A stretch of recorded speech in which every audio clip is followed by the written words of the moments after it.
नमस्कार दोस्तों, कृष्णा एकेडमी के YouTube चैनल पर आप सभी का एक बार फिर से हार्दिक स्वागत है। राजस्थान की कला संस्कृति में हम एक टॉपिक पढ़ रहे थे, राजस्थान की प्रमुख भाषाएं एवं साहित्य। दोस्तों, उसका जो कुछ बेसिक वीडियोज है उसके बारे में आप पढ़ चुके हो। आगे का जो है वो अपन आज पढ़ेंगे। वीडियो देखने से पहले यदि आपको ये अच्छा लगे तो इसको लाइक और शेयर करना न भूले। आगे देखिएगा दोस्तों, जो राजस्थान की भाषा और जो राजस्थान का साहित्य है, देखो इसको पढ़ने से पहले आपको दो चीजें और अच्छे से याद रखनी है। हमेशा हम दो चीजों के बारे में पढ़ते हुए आ रहे हैं, एक होता है डिंगल, एक है पिंगल। ये डिंगल और पिंगल क्या है दोस्तों? ये हम यूं कह सकते हैं कि अपना राजस्थान है और इस राजस्थान में हम मुख्य रूप से इसको दो भागों में विभाजित कर सकते हैं। देखिएगा, ये अपना राजस्थान है और राजस्थान को डिंगल और पिंगल के आधार पर बताओ कितने भागों में विभाजित कर सकते हैं? दो भागों में। दोस्तों, ये जो राजस्थान के पश्चिम भाग में है इसको बोलते हैं पश्चिमी राजस्थानी साहित्य।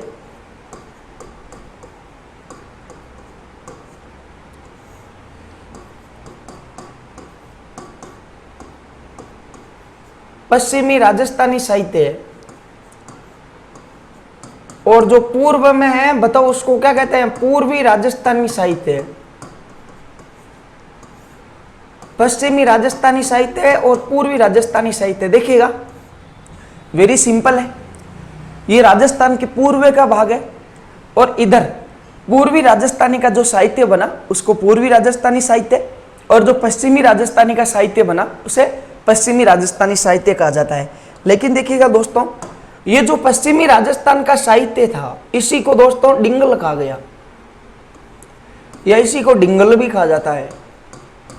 डिंगल, या इसको हम यह कह सकते हैं डिंगल, डिंगल या डिंगल। ये पश्चिमी राजस्थानी का साहित्य कहलाता है, जबकि जो पूर्वी राजस्थानी का साहित्य है उसको दोस्तों कहते हैं पिंगल।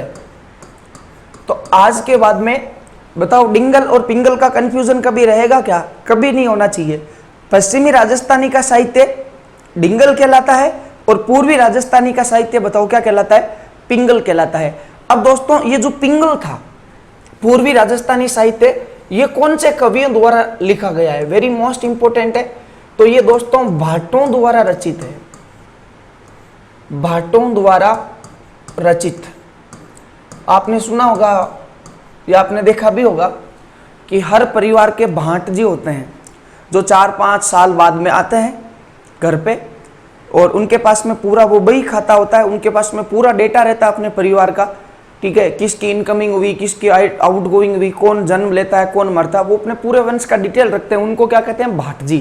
तो जो पिंगल है वो भाटों द्वारा रचित है, जबकि पूर्वी राजस्थानी का साहित्य जो डिंगल या डिंगल कहलाता है ये दोस्तों चारणों द्वारा रचित है।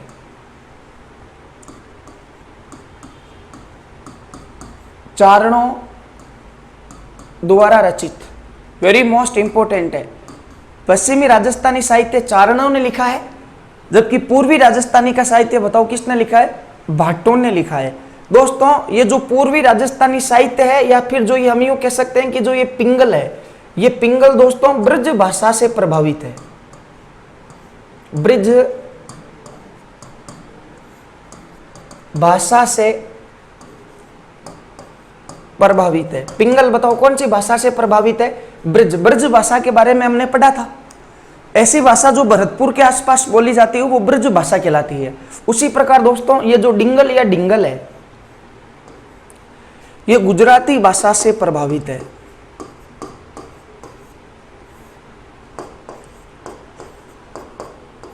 गुजराती भाषा से प्रभावित। बहुत अच्छे प्रश्न यहां से दो पुटअप होते हैं कि डिंगल किससे प्रभावित है? पश्चिमी राजस्थानी साहित्य गुजराती से, और पिंगल जो पूर्वी राजस्थानी साहित्य है वो ब्रज भाषा से प्रभावित है। इसके अलावा दोस्तों हम ये भी कह सकते हैं कि जो ये पिंगल है, पूर्वी राजस्थानी साहित्य, इसका विकास किससे हुआ है? तो दोस्तों इसका विकास हुआ है नागर भाषा से। बताओ कौन सी से? नागर। और इसी नागर को हम शोरसेनी अपभ्रंश भी कह सकते हैं। देखो, एक तो था केवल शोरसेनी और एक है शोरसेनी अपभ्रंश। तो शोरसेनी अपभ्रंश से किसका विकास हुआ है? पिंगल का। उसी प्रकार दोस्तों ये जो डिंगल है इसका विकास हुआ है गुर्जर अपभ्रंश से।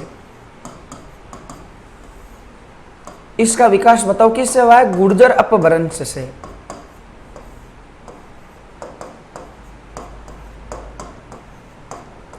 ये बताओ किससे विकसित है? गुर्जर अपभ्रंश से। तो दोस्तों ये बहुत इंपॉर्टेंट चीज है, साहित्य में भी काम में आएगा और भाषा में भी काम में आएगा। अच्छे से आपको याद रखना है। डिंगल क्या है? पश्चिमी राजस्थान का साहित्य। तिंगल क्या है? पूर्वी राजस्थानी का साहित्य। जो पश्चिमी राजस्थानी साहित्य है वो चारणों द्वारा रचित है, पूर्वी राजस्थानी साहित्य भाटों द्वारा रचित है। यह इसका विकास नागर या सोरसनी अपभ्रंश से हुआ है, जबकि इसका विकास गुर्जर अपभ्रंश से हुआ है। ये ब्रज भाषा से प्रभावित है, जबकि यह गुजराती भाषा से प्रभावित है। स्क्रीनशॉट लीजिएगा आप इसका।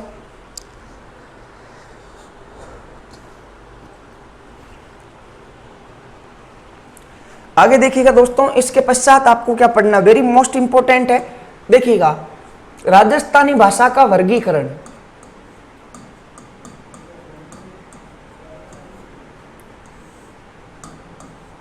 राजस्थानी भाषा का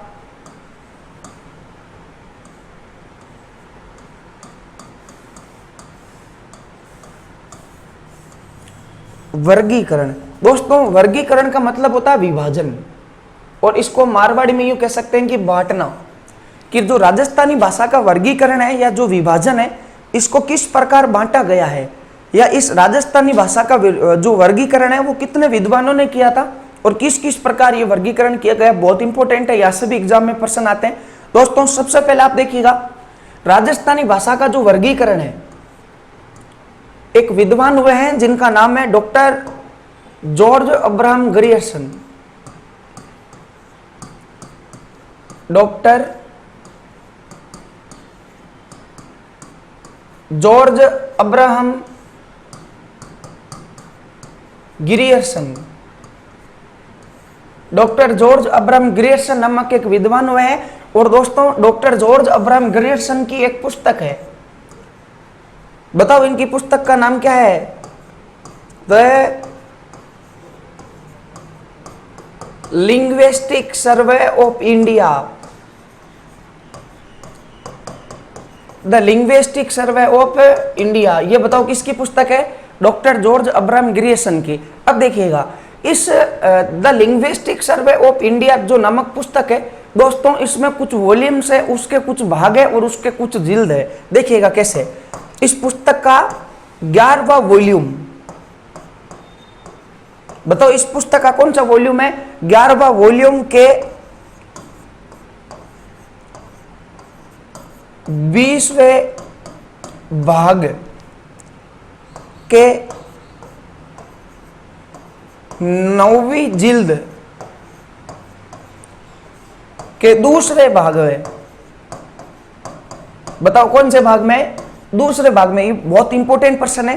राजस्थानी भाषा का जो सबसे पहले वर्गीकरण है यह स्वतंत्र रूप से इसका वैज्ञानिक विश्लेषण किसने किया था? डॉक्टर जॉर्ज अब्राहम ग्रियर्सन ने किया था। कहां किया था? The linguistic survey of India नामक पुस्तक में किया था। और इसमें भी 11वां वॉल्यूम का 20वां भाग की 9वीं जिल्द के दूसरे भाग में इसका वर्णन मिलता है राजस्थानी भाषा के बारे में। और इसी को आज दोस्तों अपन पढ़ने जा रहे हैं। देखिएगा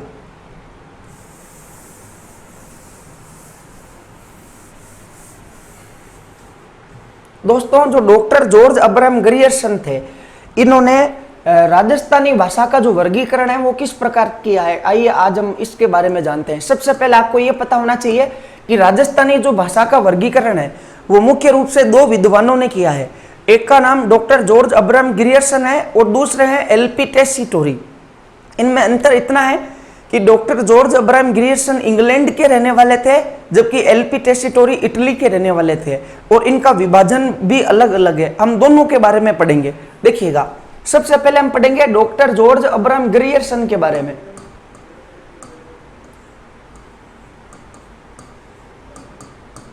डॉक्टर जॉर्ज अब्राहम ग्रियर्सन। दोस्तों डॉक्टर जॉर्ज अब्राहम जो ग्रियर्सन है यह इंग्लैंड के रहने वाले थे और इन्होंने राजस्थानी भाषा का जो वर्गीकरण है ये 5 भागों में किया था। बताओ, डॉक्टर जॉर्ज अब्राहम ग्रियर्सन कहाँ के रहने वाले थे? इंग्लैंड के। और इन्होंने राजस्थानी भाषा का वर्गीकरण बताओ कितने भागों में किया था? 5 भागों में किया था। आइए आज हम उन 5 भागों के बारे में जानते हैं। देखिएगा, पहला भाग है दोस्तों पश्चिमी राजस्थानी। जो भाषा राजस्थान के पश्चिमी भाग में बोली जाती है, बताओ उसको किस में रखा है? इन्होंने पश्चिमी राजस्थानी में रखा है। सिंपल कंसेप्ट है, इसको आपको रटना नहीं है, समझकर उत्तर देना है। कैसे? देखिएगा, ये अपना राजस्थान, जो अपन ने मैप पढ़ा था, और मैप आपको अच्छे से याद भी रखना है। अब देखो, ये राजस्थान है, और राजस्थान के जो पश्चिमी भाग में जो भाषा बोली जाती है, बताओ क्या कहलाएगी? पश्चिमी राजस्थानी। एक जो राजस्थान के दक्षिण भाग में जो भाषा बोली जाएगी, वो क्या कहलाएगी? दक्षिणी राजस्थानी। देखो, ये राजस्थान का कौन सा भाग है? उत्तर। बताओ ये कौन सा है? पूर्व। और इन दोनों के बीच में जो इस वाले एरिया में भाषा बोली जाएगी, वो क्या कहलाएगी? उत्तरी पूर्वी राजस्थानी। उत्तरी पूर्वी राजस्थानी। और हम यूं कह सकते हैं, राजस्थान का ये कौन सा भाग है? दक्षिण भाग है। तो यहां पे जो भाषा बोली जाएगी वो क्या कहलाएगी? दक्षिणी पूर्वी राजस्थानी। और ऐसी भाषा जो राजस्थान के बीच में बोली जाती है, ठीक है, लेकिन इसका जो ढलान है वो पूर्व की तरफ रहेगा, तो दोस्तों उसको हम क्या कहेंगे? मध्य पूर्वी राजस्थानी। राजस्थान के मध्य में है, लेकिन उसका ढलान किस तरफ है? पूर्व की तरफ, तो मध्य पूर्वी राजस्थानी। ये दोस्तों डॉक्टर जॉर्ज अब्राहम ग्रियर्सन का वर्गीकरण है। बताओ पहला कौन सा? पश्चिमी राजस्थानी। पहला कौन सा है? पश्चिमी राजस्थानी।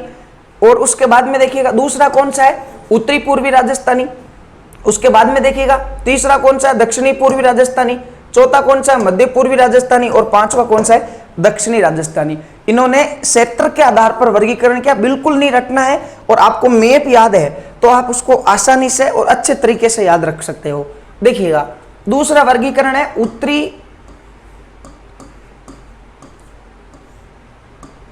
पूर्वी राजस्थानी।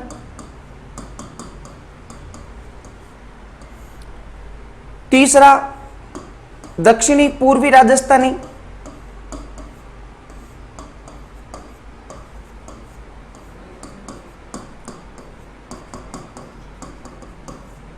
चौथा मध्य पूर्वी राजस्थानी।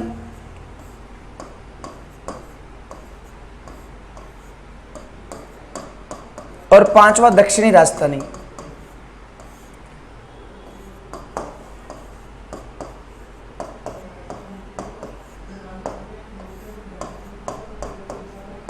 इस प्रकार देखिएगा, जो राजस्थानी भाषा का वर्गीकरण है ये डॉक्टर जॉर्ज अब्राहम ग्रियर्सन ने कितने भागों में किया है? 5 भागों में।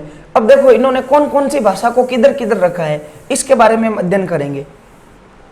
देखिएगा दोस्तों, पश्चिमी राजस्थानी के अंतर्गत डॉक्टर जॉर्ज अब्राहम ग्रियर्सन ने किन किन भाषाओं को रखा है?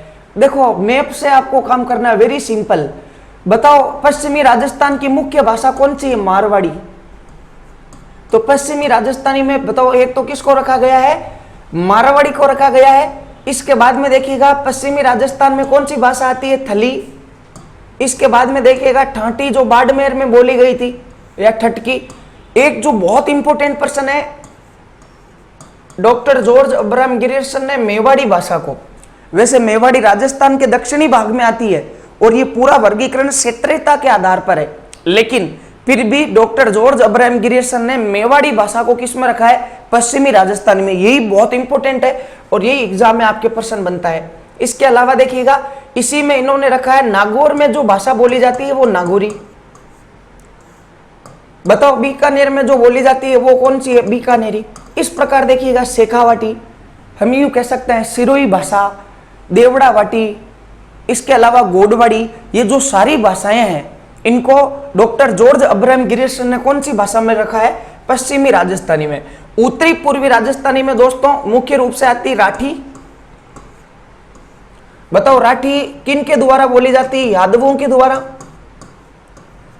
और यादवों को क्या कहते हैं? अहीर। और उन अहीरों ने जिस भाषा का प्रयोग किया वो अहीरवाटी। इसके अलावा अलवर भरतपुर में मेवाती भाषा, और भरतपुर वाले क्षेत्र में कौन सी? ब्रज भाषा। और इसके अलावा टोंक का जो आसपास का एरिया है उधर कौन सी भाषा, माल खेराड़ी। ये दोस्तों कुछ भाषाएं हैं जो डॉक्टर जॉर्ज अब्राहम गिरीसन ने कहाँ रखी है, उत्तर पूर्वी राजस्थानी में। रटना नहीं है, मैप के अकॉर्डिंग चलना है। दक्षिणी पूर्वी राजस्थानी में आओ, हाड़ौती, रागड़ी, निमाड़ी, मालवी, ये सारी भाषाएं बताओ किधर है, दक्षिणी पूर्वी राजस्थानी में। आगे देखिएगा मध्य पूर्वी। मध्य पूर्वी का मतलब जो भाषा राजस्थान के मध्य में हो लेकिन उसका ढलान पूर्व की तरफ हो। जैसे कि देखो ढूंढाड़ी, खेराड़ी, शाहपुरा में जो बोली गई थी, चौरासी, काठियावाड़ी, इस प्रकार देखिएगा ये सारी भाषाएं मध्य पूर्वी राजस्थानी में है। और दोस्तों दक्षिणी राजस्थानी में, जो राजस्थान के दक्षिणी भाग में प्रॉपर, वो एक ही भाषा है और उसका नाम है वागड़ी या बागड़ी। लेकिन उससे भी इंपॉर्टेंट प्रश्न आता है, इसी वागड़ी या बागड़ी को भीली बोली भी कहा जाता है, क्योंकि डूंगरपुर और बांसवाड़ा में सर्वाधिक कौन निवास करते हैं, भील है। और जिस भाषा का प्रयोग भील करते हैं उसे क्या कहते हैं, भीली बोली कहते हैं। तो दोस्तों ये डॉक्टर जॉर्ज अब्राहम गिरीसन का वर्गीकरण था, आपको अच्छे से याद रखना है, इसका स्क्रीनशॉट लीजिएगा।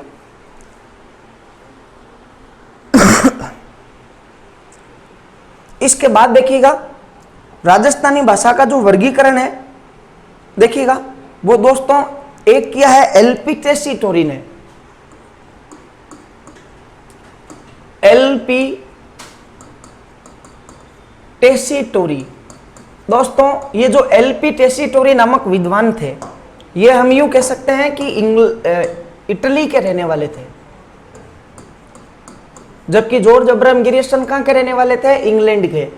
एलपी टेसीटोरी इटली के रहने वाले थे और इन्होंने राजस्थानी भाषा का वर्गीकरण 2 भागों में किया है। बताओ राजस्थानी भाषा का वर्गीकरण एलपी टेसीटोरी ने कितने भागों में किया है, 2 भागों में। वेरी सिंपल, एलपी टेसीटोरी ने कहा है डॉक्टर जॉर्ज अब्राहम गिरीसन 5-5 भागों में भी कोई वर्गीकरण करते हैं क्या? अभी आप तो वर्गीकरण करके चले जाओगे और जो कंपटीशन एग्जाम की बच्चे तैयारी करेंगे उनके जीवन में तो माथा फोड़ी रहेगी। 5-5 कोई वर्गीकरण याद कर सकते हैं क्या? इसलिए मैं तो सिर्फ 2 ही भागों में वर्गीकरण करने वाला हूं। इसको याद ऐसे रखना है, एलपी अंग्रेजी के कितने शब्द हैं, 2, और एलपी टेसीटोरी ने वर्गीकरण भी कितने भागों में किया, 2 भागों में। वेरी सिंपल है दोस्तों। देखिएगा, एक जो राजस्थान के पश्चिम में बोली जाती है वो पश्चिमी राजस्थानी, राजस्थान के पश्चिम भाग में जो बोली जाती है कौन सी है, पश्चिमी राजस्थानी। और एक जो राजस्थान के पूर्वी भाग में बोली जाती है वो कौन सी, पूर्वी राजस्थानी। ये सिंपल सा वर्गीकरण किया है एलपी टेसीटोरी ने। देखिएगा अब पश्चिमी राजस्थानी में कौन कौन सी भाषाएं आएगी और पूर्वी राजस्थानी में कौन कौन सी आएगी। दोस्तों पश्चिमी राजस्थानी में एलपी टेसीटोरी ने एक तो मुख्य रूप से हम यूं कह सकते हैं मारवाड़ी, थली, ठडकी, शेखावटी, मेवाड़ी, गोडवाड़ी, देवड़ावाटी,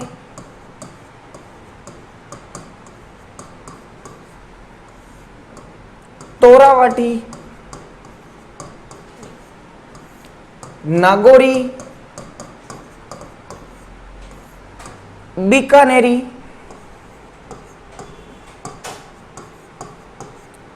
ये सारी भाषाएं हम यूं कह सकते हैं कि एलपी टेसीटोरी ने अपने वर्गीकरण में पश्चिमी राजस्थानी में रखी है। जबकि दोस्तों पूर्वी राजस्थानी में देखिएगा कौन कौन सी भाषाएं आएगी, मेवाती, राठी, बताओ राठी को क्या कहते हैं, अहीरवाटी,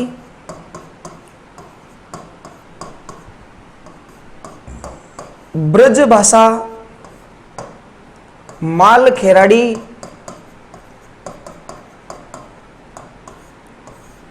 हाड़ौती, खेराड़ी, निमाड़ी, रागड़ी, मालवी, ये सारी भाषाएं जो राजस्थान के पूर्वी भाग पर है, उनका वर्गीकरण एलपी टेसीटोरी ने किधर किया है? पूर्वी राजस्थानी में। बहुत इंपॉर्टेंट था दोस्तों। आज की कक्षा में हमने एक तो डिंगल और पिंगल के बारे में पढ़ा था, और इसके अलावा राजस्थानी भाषा का वर्गीकरण दो विद्वानों ने किया मुख्य रूप से, डॉक्टर जॉर्ज अब्राहम गिरियर्सन 5 भागों में और एलपी टेसीटोरी ने 2 भागों में, और उन्होंने कौन सी भाषा को किधर रखा है इसके बारे में आपको अध्ययन करना है। दोस्तों, यदि वीडियो अच्छा लगे तो इसे लाइक और शेयर करना नहीं भूलें। धन्यवाद।